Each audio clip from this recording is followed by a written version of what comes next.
All right. I know that was quick, but we got a great panel coming up. Come through, Mo, with the funky glasses. Atlanta in the house.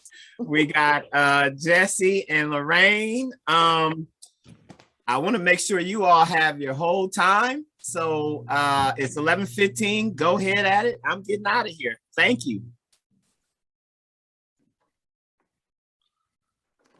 I guess good morning, everyone. I guess we're on the mic talking about innovative strategies in IP. Mo, how you doing this morning? I'm very good. How are you? Good. Nice to meet you virtually, and yes. Lorraine as well. Nice meeting you. So I don't know if our helpers have our slides ready. We all had different presentations. I don't know how you all wanted to start. I don't really have a presentation, more just like what I do and, like the innovative kind of program I started at Georgia State. And I'll be happy to like jump in at any point with any questions or any comments I have on you all stuff as well. And you all have a special panel. So maybe I'll stay on it and help moderate. Let's start with telling people what you do in your day job, and then you guys, this is the innovative legal areas of law. All of you are doing some wonderful things. So then talk about what you do. I don't want to say on the side, but what you do to help impact the community and kind of diversify the legal pipeline. Perfect. Mo, you want to start? And ladies first, of course, and then Miss Lorraine, and then Jesse, you close it out. I'm getting out of here now. That's the alley right there. Wait, are our students in and everybody's is in it? Okay. Oh yeah, you guys are live. We're rolling. That's why I jumped in. Like, we going, y'all. Let's do it. Let's do it then. Hi, everybody. I just want to say thank you so much for coming and joining this panel. Very happy to be here. I want to give a special shout out to all of the students at Howard Law School. I was an adjunct professor at Howard Law many years ago and teaching entertainment law. So my name is Professor Mo Ivory, and I teach at Georgia State College of Law here in Atlanta, Georgia, and I am the director of the Entertainment, Sports, and Media Law program. And I created that program, started it, and built it back in 2018 when I was approached by I was at Howard, and I was approached by the dean at Georgia State Law School to begin an Entertainment, Sports, and Media Law program at Georgia State. Georgia State is much like Howard, right smack in the middle of downtown Atlanta, where we are surrounded by so many things that are sports, entertainment, and media. Mercedes-Benz Stadium, World of Coke, Football Hall of Fame, just everything. And it just made sense. We were being requested to serve as a location for numerous television and movie productions. And we found that our students really needed to have this information and this skill set to then come out into practice, whether in Atlanta, LA, any other areas of the country, and be prepared to serve as production counsel, go into firms and practice entertainment law, or become sports agents right at the home of the Falcons, the World Series champs, Atlanta Braves, or any other of our major teams. So I began that program by first examining what would be the curriculum, what would we need to offer our students, and we quickly realized that we could put together enough offerings to create a certificate program. And under our university system, a certificate program consists of 18 hours of concentrated curriculum studies in a specific field, and then you graduate with a certificate in sports, entertainment, and media law, which then allows you to use that as a marketing tool with employers, which has been a great tool for many of the students who have graduated. I've had 2 graduating classes so far, coming on the 3rd one this year. So I'm very excited about that. The program continues to grow. I've had the fortune of being able to hire now other adjunct professors. I'm a full faculty member, but I've been bringing adjunct faculty members on to teach courses in mass media and communications, in social media. We just had a course last fall called Sneaker Law, which was an amazing class written by, taught by the authors of the textbook Sneaker Law, who launched the Yeezys. And it was an amazing class and just totally welcomed at the law school. And we hope to continue that relationship. I myself have created 2 classes that I teach exclusively. One both of them I'm teaching this semester. One is called the Legal Life of Series. Wait, I think I'm going too far. I think I'm supposed to just be. Keep going. No? Keep Okay, going. okay. This is great. I'm gonna like talk forever. The 2 courses that I created and that I'm teaching this semester, one is called the Legal Life of Series, and that I am teaching right now, the Legal Life of Steve Harvey. And what I have done there is that I choose an entertainer, and then we look at their career through the legal agreements they signed along the way. And we bring their representatives into the classroom with us to talk about the deal structures and how things happen. Of course, never violating attorney-client privilege, but giving a real background as to how these things happened. And so we've done it in the past with Ludacris. We had the Legal Life of Ludacris, and then we did the Legal Life of Candy Burris. Last night with Steve Harvey, we talked about his book, Act Like a Lady, Think Like a Man. And we were joined by Tracy Sherrod from HarperCollins Amistad print label. And she was able to tell us all about how that deal came to be, all about book auctions and all of the ways that book deals are secured for celebrities and other authors. And it was just a fascinating conversation. And then we walked through an actual book deal. And it was just great. We couldn't even get off the Zoom with her because we had so many questions for her. But this is the practical kind of information that I want my students to have. I want them to understand it. And I really want all students to have this. These are the type of programs that can exist all across the country, and students can help spearhead those kind of initiatives and take it to their dean and all of that kind of stuff. And the second class, real quick, I teach, which I will teach tonight, is called Hip Hop and the Law. And we examine the unique relationship between hip hop culture and the law, whether it's the criminal justice system, whether it's corporations. Tonight, we'll be examining the unique relationship between hip hop artists and endorsement deals, and what can happen in those deals, how you negotiate those deals, and what you do when things go wrong. And so both classes are a learning experience for me every single week, and I'm glad to share any information about anything I'm doing there with the audience. So thank you. And I definitely consider this to be an innovative area of the law, and hope to continue building on it. So Professor Ivory, that's a great introduction. It's very difficult to follow you. My name is Lorraine McGowen. I'm a partner at Orrick Harrington, and my day job is that I'm a bankruptcy lawyer in the corporate and municipal finance and sovereign debt distressed area. And in this regard, I advise clients both on how to structure deals in order to avoid bankruptcy. And then if deals go sideways, as you were discussing, I also work on the deals when they do go sideways. Fortunately, knock on wood, my deals don't go sideways, but I work on deals that if they do go sideways, I'm involved on the restructuring side. Now, in this area, you are seeing a lot of emerging transaction involving digital assets, music royalties, the sale of NFTs in the sports and music arena. And the law is changing in connection with the transfer of those rights. And I've been advising our clients with respect to the emerging law regarding the transfer of digital assets, cryptocurrency, music royalties, and the like. And we're also advising our clients regarding the esports, the financing of arenas, and all of the ancillary practice areas in connection with that. In addition to that, I've been in various leadership roles at my firm.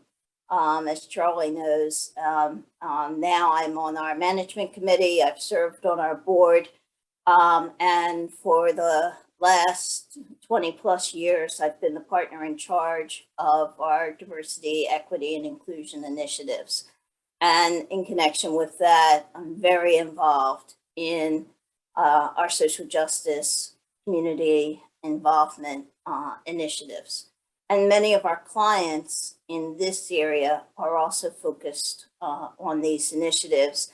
And I'm proud of some of the work that we're doing, combining sports and entertainment with infrastructure and building up our communities in that regard.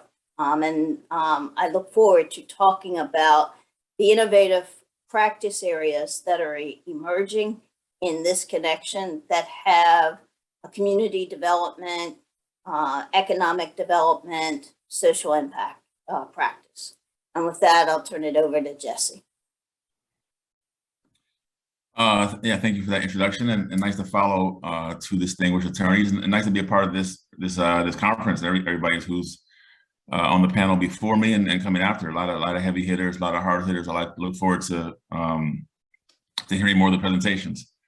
So behind me is actually a patent. If you look over my left shoulder, it's kind of backwards. You can see my name on a patent that I worked on back when I was a patent examiner at the USPTO. I was an assistant examiner about 20 years ago. And so that's where my career in intellectual property started, as a patent examiner. And actually, I'll go to my slide deck now. I have a presentation queued up that I want to discuss about the work that I'm doing now in addition to practicing law. So Katrina or Caitlin, if you could assist. Let's see. So yeah, so I have two businesses. I have my own law firm at Fenty IP Law, and then I have an education business that I'm really passionate about called Endless IP, and this is a registered trademark.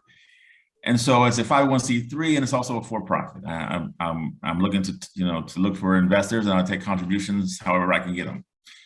So behind me, so that's about 3 years ago, pre-COVID, I was giving a lecture to UDC, University of District of Columbia students, their senior design class for electrical engineering. So that was my major, electrical engineering. So I lean towards the patent side. If I talk about patents too much, know that I'm also talking about trademarks, even though I'm talking about patents mostly, because that's just the world that I live in. So I dropped in on this class to talk to them about careers in intellectual property, about Black inventorship, about a lot of different things that I know they don't get. I know that Black engineers, or any engineers, don't get taught intellectual property in undergrad. I know that from my own experience as an engineer and from doing this work for a number of years. And I know that one reason why there aren't more, everybody talks about big tech, but there should be more little tech. The reason they're not more little tech is because we're not taught intellectual property in undergrad. And I've been doing this work in IP education for a number of years, so I know that's the case. And so when I dropped in and I gave these students this lecture, you could tell by the smiles on their faces how happy they were to hear that they had these options for them, these career options for them in patent law and inventorship and in ownership that they never even knew about. So this is a brief bio. So patent examiner 9 years. I've been doing patent and IP law for about 15 years at different firms in the DC area, and I have my own practice as well. So next slide. So Charles Hampton Houston, we all know, Howard University, we know Charles Hampton Houston. He was the dean of Howard Law School in the 30s and the 40s, I believe, in the 30s. And he said, as a Black attorney, he had a lot of great statements, and he did a lot of great work. He said, as a Black attorney, you're either a social engineer or you're a parasite on society. So what does that mean? A social engineer. So this conference is about social justice. What does that mean to be a social engineer? It really means that you're a change agent. I mean, as Black attorneys, we've got a responsibility. I mean, we've got, in the world of combat, in the world of business and fighting, there's three ways that you can fight for yourself. You can be an attorney, you can fight in the courts, there's hand-to-hand combat, and then there's firearms. So we as attorneys have this powerful tool. When I was in law school, the fact that you can sue someone and compel them to answer, that blew me away. I don't know, first year torts, so we have this power as attorneys to do fantastic work, and we really have this responsibility to do it. And Charles Hamilton Houston knew it. When he was dean of Howard Law School, he had his mission of the law school was to overturn Plessy versus Ferguson, was to integrate the schools. And he trained his students to do that. And he flunked out anybody who wasn't up to the task in oral argument and discovery and research and whatever. He flunked them out if they weren't up to the task. And Thurgood Marshall was one of his few students who survives his platform. So diversity and inclusion, fantastic. Get a job, work for someone. Even better, diversity and ownership. That's what we're working on. That's what Endless IP is about. That's what Ivory was talking about. Lorraine is advising clients. That's what we're about. And the one tool for ownership, not the only tool, but one great tool is intellectual property. Next slide. So the historian, John Henry Clark. John Henry Clark is out of Harlem, New York, and well, he's probably out of the South, but he did a lot of his work in Harlem, New York. He said that every generation must fight for their own freedom, and it's not given to you. The injustices that we see in the world, it's not over in the 60s. I was born in the 70s. I don't think my generation has really fought for anything. But the way we fight in our society and in the world is in business. That's how you do it. And we're attorneys. We can go to court. We can fight. We can form companies. We can get patents. We can go to court. This is the work that we have to do. So Bloomberg says that 2% of all the attorneys in the country are Black IP attorneys. And it says 5% of Black attorneys. But I think that's mostly trademark and copyright. I think the patent attorneys are even less. I would say all the Black attorneys on this call, in this conference, I feel like we know each other. I mean, it's not true, but the Black patent attorneys are a very small group. And that's because, the work that I do is trying to ameliorate that. And like I said earlier, because IP is not taught in college, it's not taught in high school. So we got a lot of work to do. So let's move on to my next slide. So as I said, patent and IP is not only a law school class, it's a business class, it's an engineering class, and it needs to be there. And we got a lot of work to do. So the patent field, like I said, I lean towards patents. There's multiple career paths in the patent field. I know I'm talking to law students, but hopefully we all can work with our engineering students to get them to be IP attorneys, to be patent attorneys. And hopefully maybe people who are engineers will, lean towards the patent side as well. So there's multiple career paths. This is the work that I do, teaching what I've learned through my career to people who need it. And so I listed different jobs in the patent field, and there's more jobs for patents and for undergrads in the IP space, but they can be inventors, business owners, patent agents, patent attorneys. Patent searching and trademark searching is a huge part of our field. And so all these businesses that I list, these are all individual career paths for students. So we need careers. We need careers. We need businesses. We need careers. We need businesses. We need to be making IP, prosecuting IP, getting IP. Kanye West got like 70 patents. He came out with his STEM player. That patent is actually going through the patent office right now. We need IP. So this is why we need you as law students to think more entrepreneurially. It's not about inclusion. We're not asking for jobs. We've got the skills. We're Charles Hamilton, Houston. We got the skills to do these jobs and to be a force in the world. We have to be a force in the world. All right, so, okay. So my company, Endless IP, my teaching company, some of my clients, I got HBCUs I'm working with. I'll talk to the Dean of Virginia State recently. I got a friend at Bowie State Chemistry Department. I went to Howard working with them. I'm a director of the IP SIG within NSBE. So I talk to NSBE students all the time about intellectual property. I have career professionals that I'm transforming them for the perfect side hustle as to be a patent agent. If you're like a career engineering professional, I work with different organizations across the country, the Center for IP Understanding, Michelson IP. I might actually get a position with them soon. There's this group called Limmelson out of MIT. They have their Spark Lab at the Smithsonian, US IP Alliance. I was on a bunch of panels last year talking about this. This is a hot area to me, at least. IP education, in terms of what Ivory is doing, teaching. We gotta teach. Everything that we know, we have to teach. This is what Charles Hamilton Houston told us, and even Carter G. Woodson. All right, next slide. Just to wrap it up, just to wrap up my presentation, I don't want to talk too long. So this is what's needed. So my organization, I've got a couple people I'm training to be patent agents. I kind of do this myself, but I want to partner with anybody and everybody. I got plenty of curriculum ideas. I got a lot of curriculum already written. I'm always writing new curriculum. I'm writing some great sneaker curriculum right now about, why do all our NBA players, why they sign with Nike? Why can't we make our own shoes? Are we smart? Are we engineers? Can we make shoes? Is that too hard? So, and I work with a fabricator out of Chicago. I mean, this is it. So nonprofit. We can work with National Science Foundation. Whoever wants to give us money is fantastic. For profit, I got a lot of classes, individual classes, group classes, teaching at colleges. I'm going to automate the lessons and animate the lessons, and I'm always doing new curriculum. That's my nonprofit address, my website.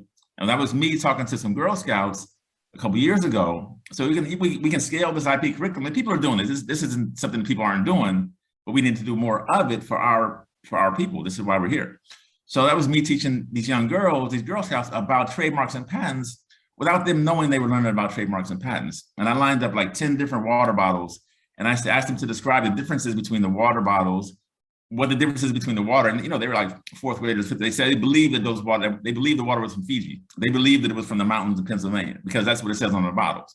So I had them describe the differences, which is patent law, which is trademark law. What's the difference, And then I had them design their own water bottle and their own, their own logo and the attributes of that water and what the shape of the water bottle was. And they didn't really care what a patent was, what a trademark was. They were very into the exercise.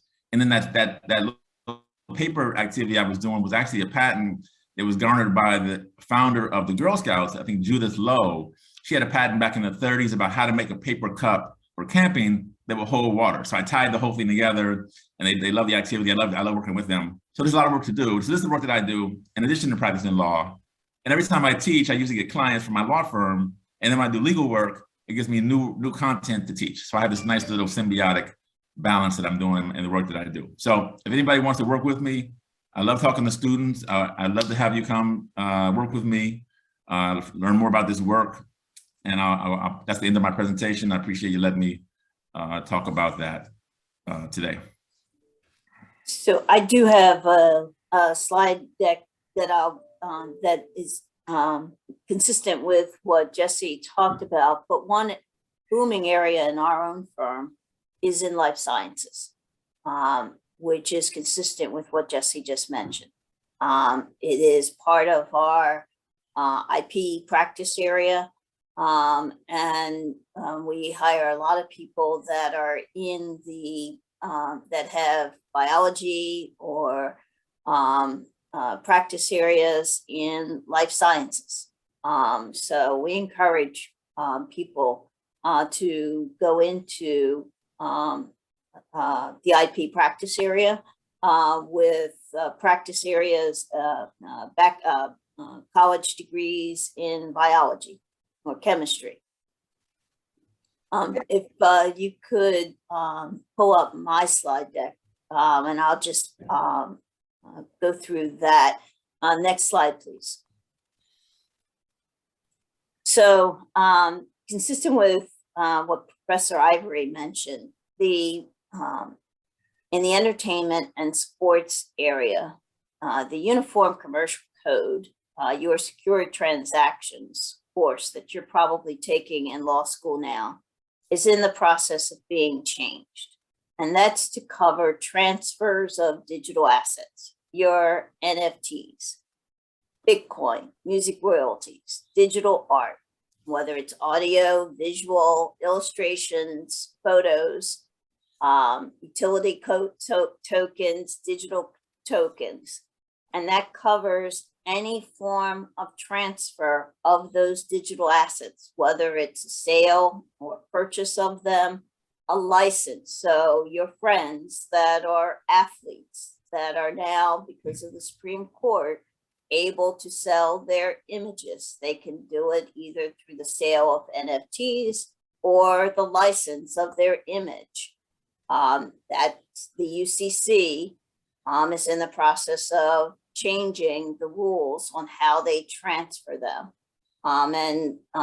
It depends on whether you have control, and control equals possession of the digital asset. Next slide, please. So the UCC is adopting a brand new chapter, Article 12, which is going to govern the transfer of these images, these assets. It governs some, but not all digital assets. It specifies the rights of the transacting parties. And I just wanted to bring this to your attention to encourage law students today to make sure you take a course in secure transactions. You have the opportunity. Why? Next slide, please. Article 12 governs many of the topics, but it doesn't cover everything. So some of the items that are not governed is who has title to or rights in the digital assets. So this is an area of law that students should be well versed in, and it'll be an area of law that is emerging and will be a practice area for years to come. Property rights.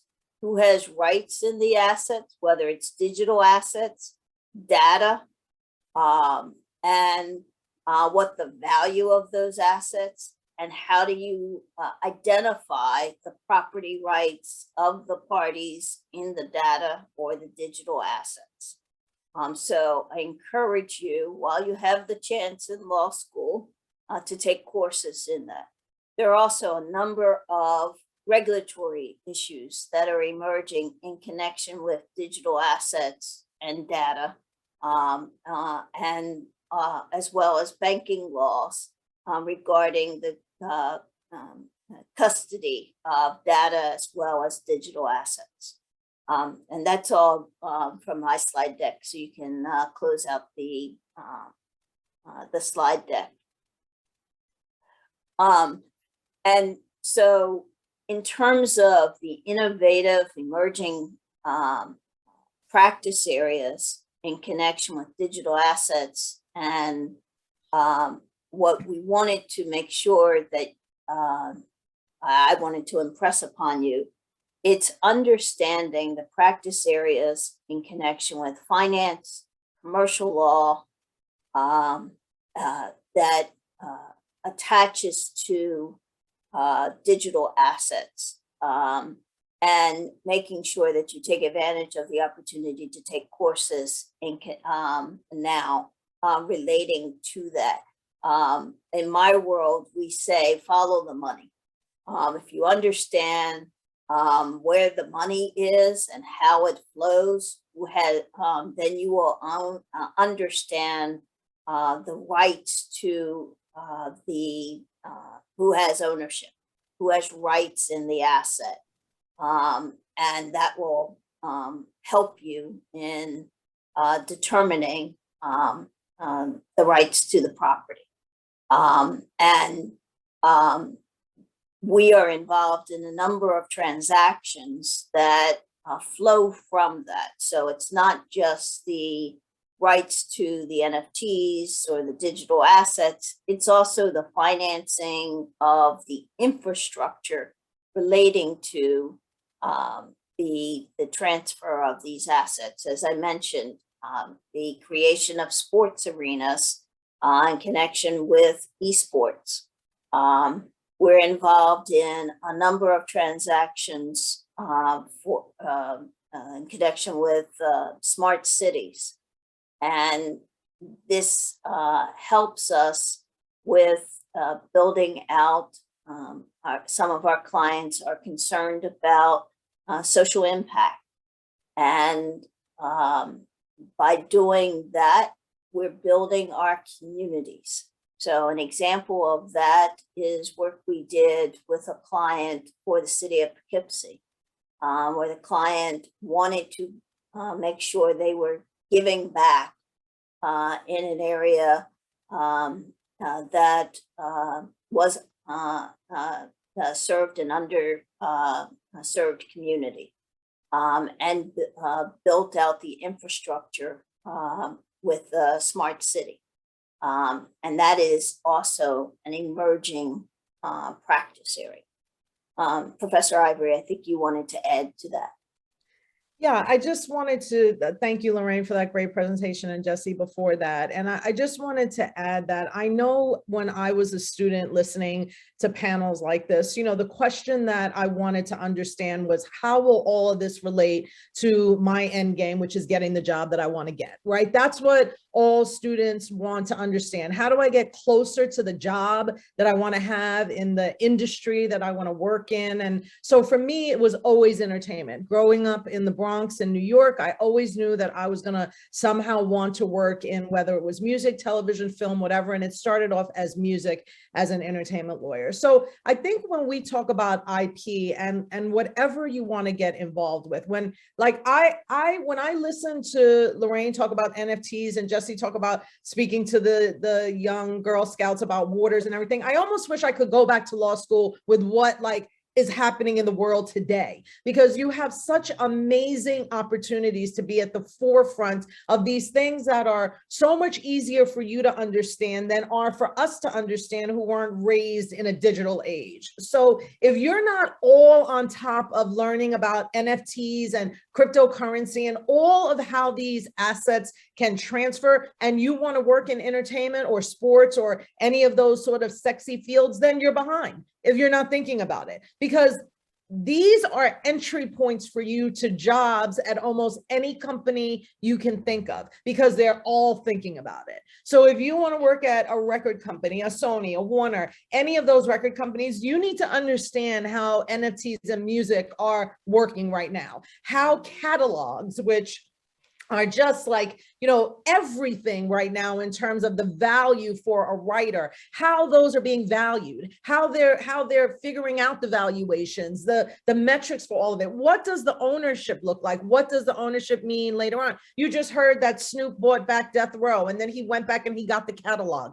You should want to understand, how did he get the catalog? What did he get in the catalog? Because if you're ever in the room, and this is how every single opportunity happens, if you're ever in the room talking to somebody and you can talk that talk about that Death Row acquisition, you don't know who that person from a record company or who that person from a Morgan Stanley or anything like that sees this young person with all this energy about what they know and says, you know what? I think I want to bring that person in, or I want to be interested in helping that person along. These conversations come up all the time. So what you're learning right now, you should be, you know, you should have a notebook writing a list of the things I need to learn more about. Because like for me, I'm a innovative curriculum builder, and I have got to get a class on NFTs in the entertainment industry going. I am going to be working on it all summer long, and I'm going to be finding the right people to teach me what I need to know in order so that I can give that back to my students. But you're the students that could learn it way faster than I could learn it, because I'm still trying to process my older brain in things that you guys know very naturally. So get up on all of this stuff. Join all the organizations, read what you can. I mean, every day I read Billboard magazine. Every day I read Law 360.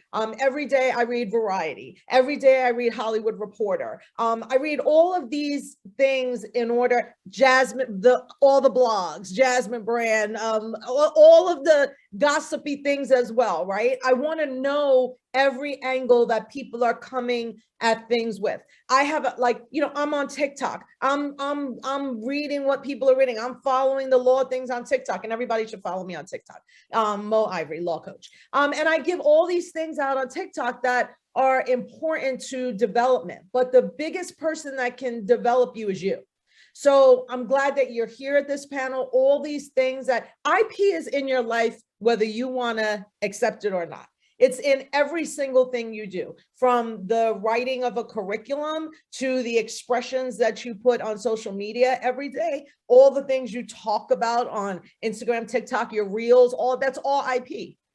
Whether you've given it away by signing and clicking on, or you're retaining certain things for yourself and not posting certain things. It's all IP. And so you should be, some organizations you should be a part of besides just your state bar association, the Black Entertainment and Sports Lawyers Association. And if you haven't ever been able to go to that conference, the mid-year conference this year is actually going to be at Georgia State College of Law. And I welcome you all. I'd love to meet every single, how many people are on this call? 50. I'd rather like to meet every 50 of the people on this call when that happens in May in Atlanta. But always keep up with BSLA, even if you can't make it to the conferences, because joining is not hard at all. And then you have access to the directory, access to all the people that can give you the information, that want to give you the information, that want to help you.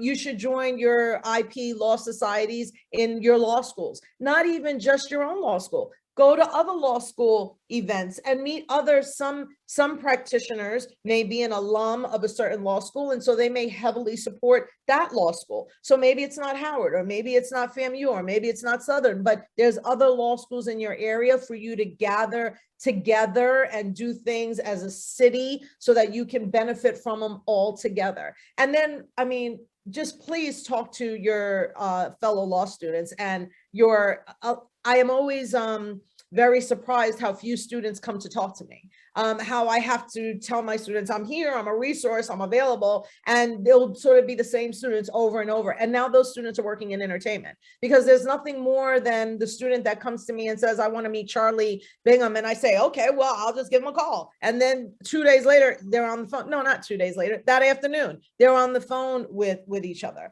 So you have to really decide for yourself how. I think you can see I'm hyped up about my life. Like, I'm hyped up about like the things that I want to bring into the classroom, the things that I want to teach. Let me tell you, when I started the course with the Legal Life of Course, my dean said, how are you going to get the celebrities to tell you the information about their contracts? And how are you going to get them to agree to come to the law school? We don't have any money to pay anybody, never have paid anybody. How are you going to get them to do that? And it's really about the excitement for the class, for what they're going to contribute. And believe it or not, entertainers are not actually offered an opportunity to come into law classes every day. So it's something very new and different for them that they embrace. And so when I went to Ludacris, I was like, listen, you know, you live in Atlanta, you're an amazing talent, the Fast and Furious, you have everything that I want to talk about, movies, television, music, you had a cognac brand. I mean, you've been an endorser. I mean, just he has a foundation, everything. I said, can I just build a class around you?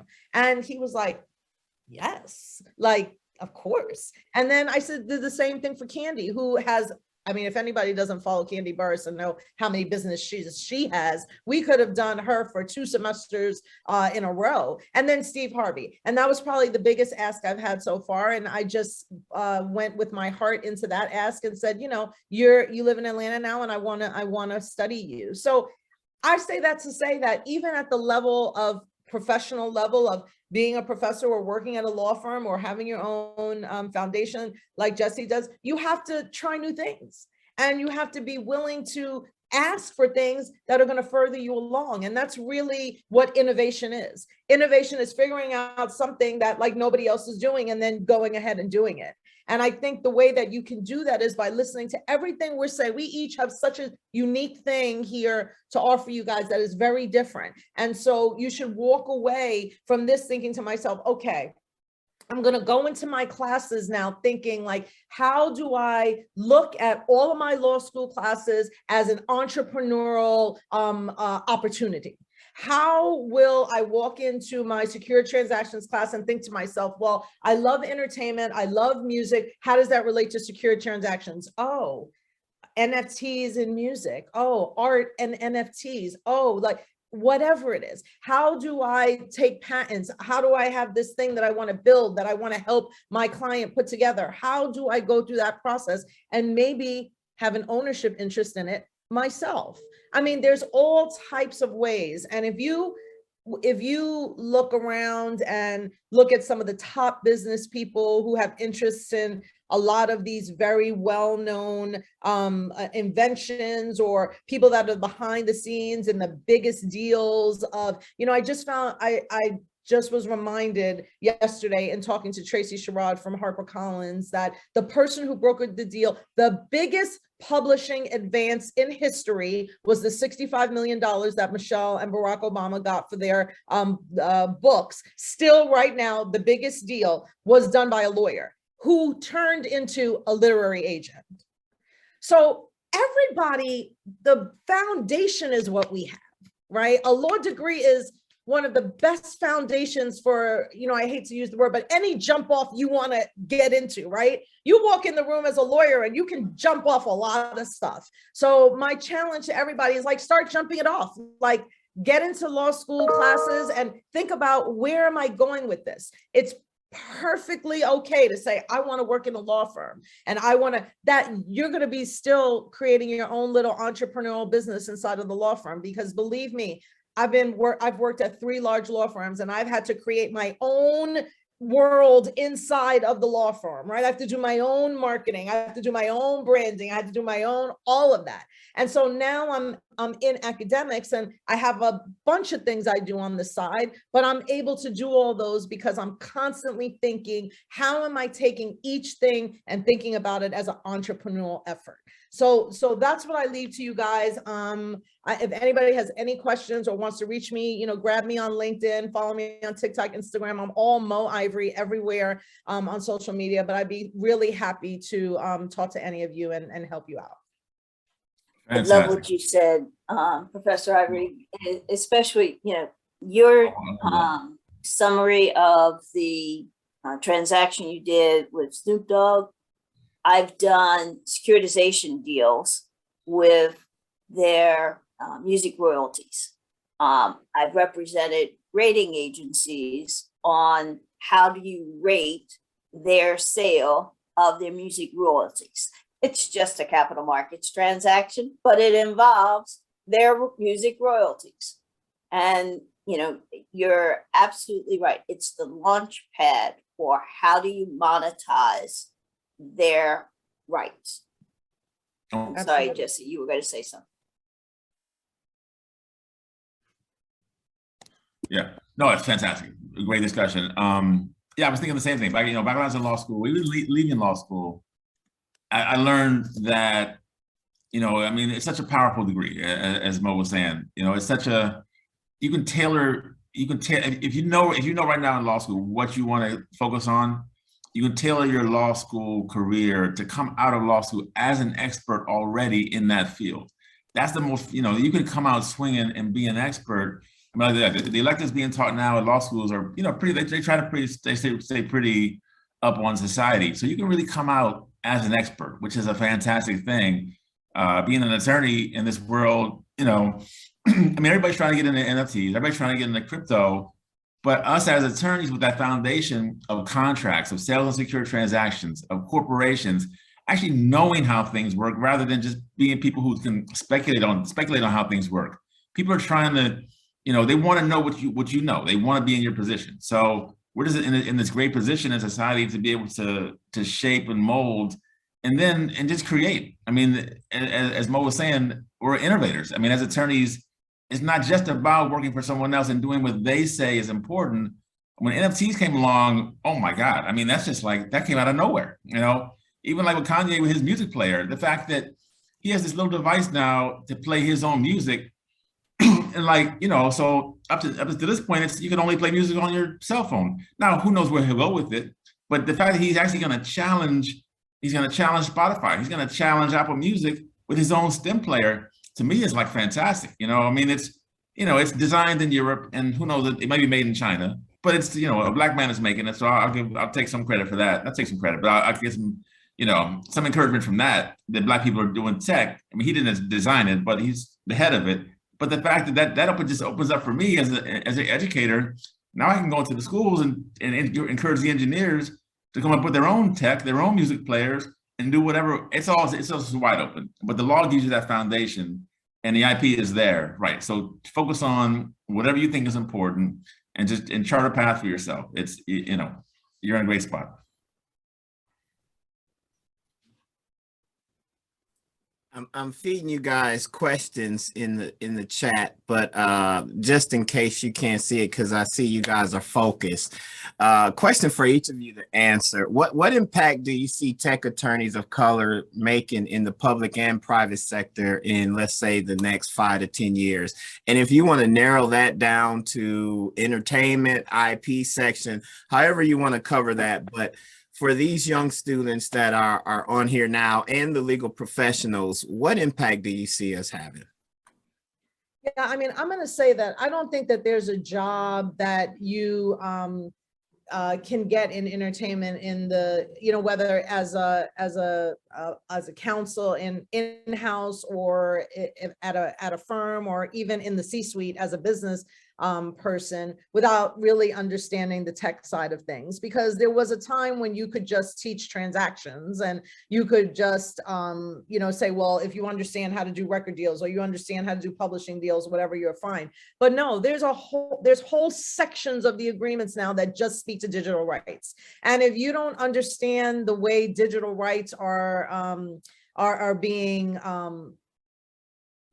monetized and the way that they're being sort of offered and brokered, and that you're going to put your clients in a bad position. Well, first of all, you're not going to get hired because you just need to understand how that works. And so from the most basic thing to, streaming royalties and how that works, to how now there, record company deals are 360 deals. So you will begin to start seeing them taking a percentage of any, other developed or known assets, which will become the NFTs and all of that kind of stuff. And you want to be able to, on the one side of the record company, fix the contracts to include that. And then on the side of the talent representation, know how to negotiate that so that your clients are not giving away something that's so valuable. I mean, think back to a time when, clients were just giving away their master recordings as a part of the deal, right? And now talent everyone knows masters, right? Now everybody's like, no, I want to own my masters, even if people know it or don't know what that means. It's kind of like a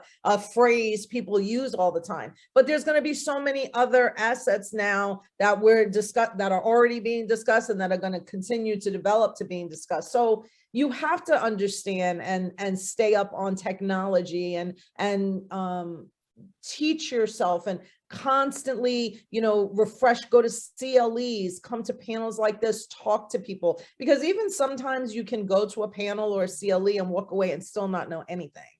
I mean, I don't know if anybody's ever had that experience, but I've gone to CLEs before and I've walked away like, what? I just still didn't understand it. And sometimes it means that you really just have to sit with an expert and really understand how it works practically and look at a contract and see what the provisions are, so that when you go to interview for a position or you go to walk into a firm, you already know the language and you already know how the deals are being done. And so that's important. You will not survive, especially in entertainment, if you're not staying up on the digital trends that are happening and everything that technology, the movement technology is taking artists in, because artists are no longer just artists. They are full-blown entrepreneurs. And a lot of the stuff that they're doing as entrepreneurs are unfortunately included in their recording contracts. And so you really have to understand it. So I see it, your question, Charlie, about the impact, it's huge. I agree 100%. Tech is in everything. And you need to know it. It is global. And this is a great opportunity for attorneys of color, students of color, to be masters of it and to be hired in this space, because a lot of people, particularly of my generation, do not know it, are not aware of it, are not comfortable with the technology. And if you understand it, it was not something that was emphasized in negotiating the contracts that currently exist, but it is an asset that has value, and people are understanding that it's an asset that has value. And so they are currently being renegotiated in order to take into account that valuable asset. And going forward, it's certainly going to be a feature of negotiations. And as I said, it is global. And so if you are well versed in this area, it puts you ahead of the game. On the patent side, the engineering side, as an advocate, you gotta, in all these areas, you gotta represent your people, and if you don't, if you don't think that, you belong to certain people, that's fine. If you think you're, devoid of being subject to racism, never experienced it in your life, totally fine. I'm not going to convince anybody that racism is ubiquitous, even though it is, but you have to fight for that, because in the patent space, in the engineering space, so the patent behind me, very likely, I can't see, it's backwards on my screen. I pretty much know it was a Japanese patent. So at the patent office, I worked in computer chips, and just about all the computer chips were filed by Japanese companies. This is back like 20 years ago. Now it's like Korean companies like Samsung, Chinese companies, Japanese companies. I can tell you for a fact, the number of US patents, that people file all over the world, but the number of US patents filed by Ghanaian companies, Nigerian companies, Haitian companies is almost zero. So the US is one aspect. So we as Black Americans, we're at the forefront. We're in the belly of the beast. We got the most education, the most power, the most talent, maybe it's spread across. We have a responsibility not only for Black people in America, but in the diaspora.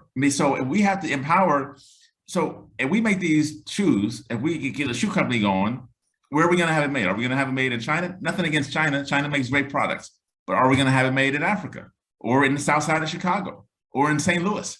We have to empower our communities with our knowledge and information. We just can't do what's been being done already. We'll still get victimized by the system that's been doing this to us. So we have this power to create whatever it is, companies and manufacturing. Somebody has to make these products and these devices. And why send it off to someone else to do it? Why pay someone else to do it if you can do it yourself? Learn how to do it yourself. We have to go back to the basics. Go back to the basics. Like, how smart are we? Can we make a pair of shoes? That's what I'm saying. If we're Kanye has the Yeezy, but it's made by Adidas. That's a German company, which is fine. That's his deal. But if we're going to have our own deal and have some power within our own community and hire each other, so we don't have to ask for diversity because we're hiring our own people. That's the way it works. And that's something that's missed in the whole discussion. Diversity is asking someone else for a job. Ownership is creating a job for yourself and hiring people that you want to hire.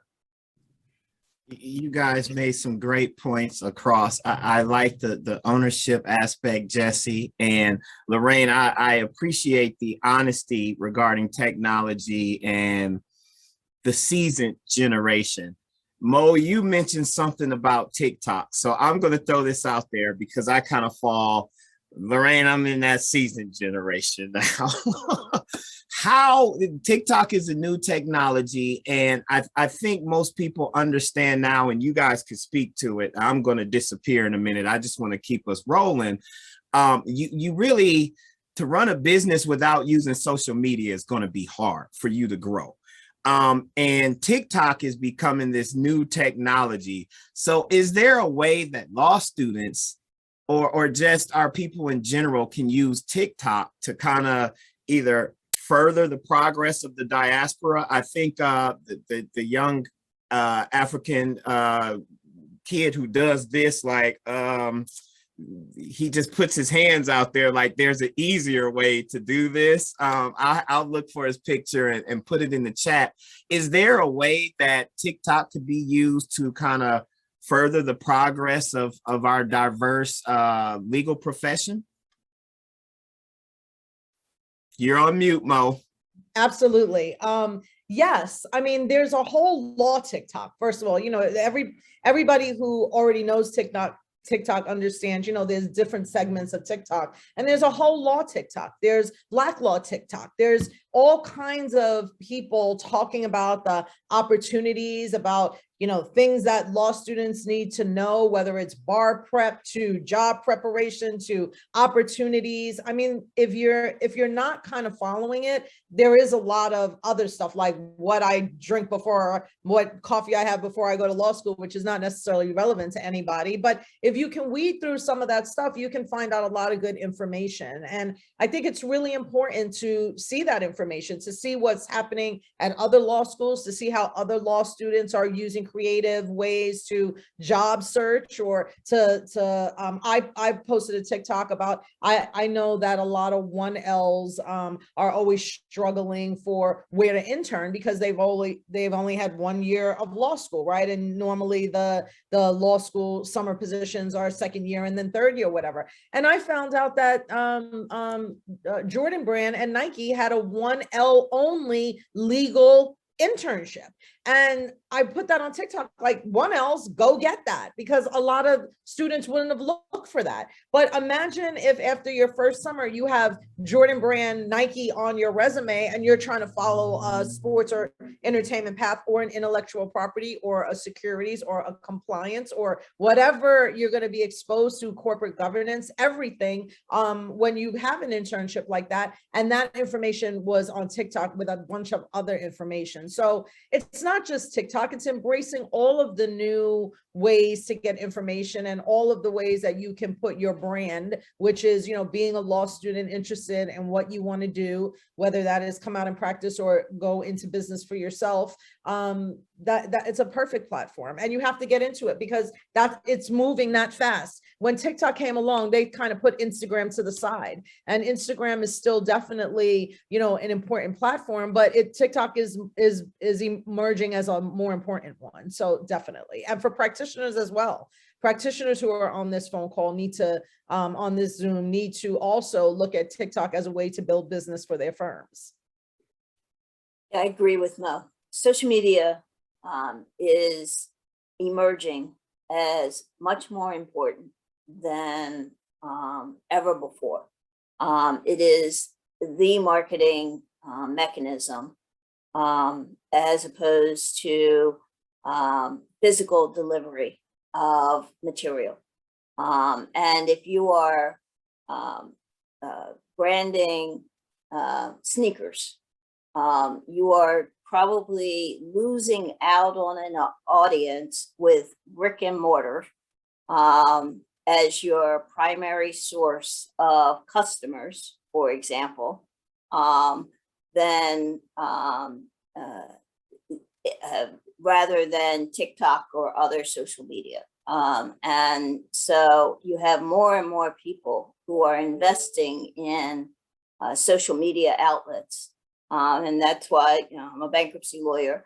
That's why, there's much more attention to, retail and brick and mortar challenges than the growth of social media.